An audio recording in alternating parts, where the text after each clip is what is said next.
Good morning, mga pita, tinapay ko. Binigay sa aking friend.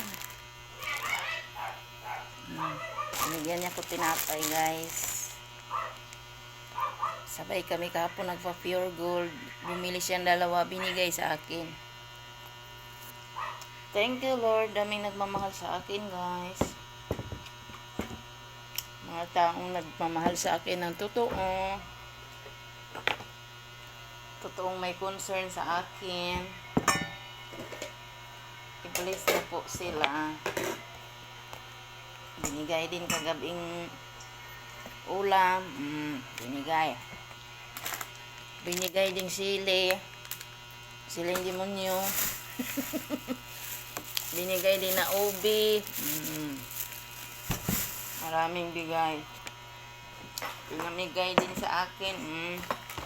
Try ko lang kan coffee. Coffee. Ayan. Ang daming bigay-bigay. Alay na, kakain tayo po.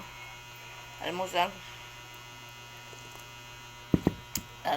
tayo. Katapos ko lang labas sa natirang labahin ko kahapon. Ang lilinis naman ako tapos nito. That's it. Pansit. Enjoy ang buhay. Iwasan ang mga sensitive nga tao. Iwasan yung okay lang kaharap. Iwasan yung magbibigay stress sa buhay. Yung okay lang kung kaharap, lumayo na kayo. Huwag na kayong magtumpok-tumpok, paki-usap-usap doon dahil wala kayong mapapala dyan. Doon kayo sa friend na handa kayong dadamayan at enjoy kasama.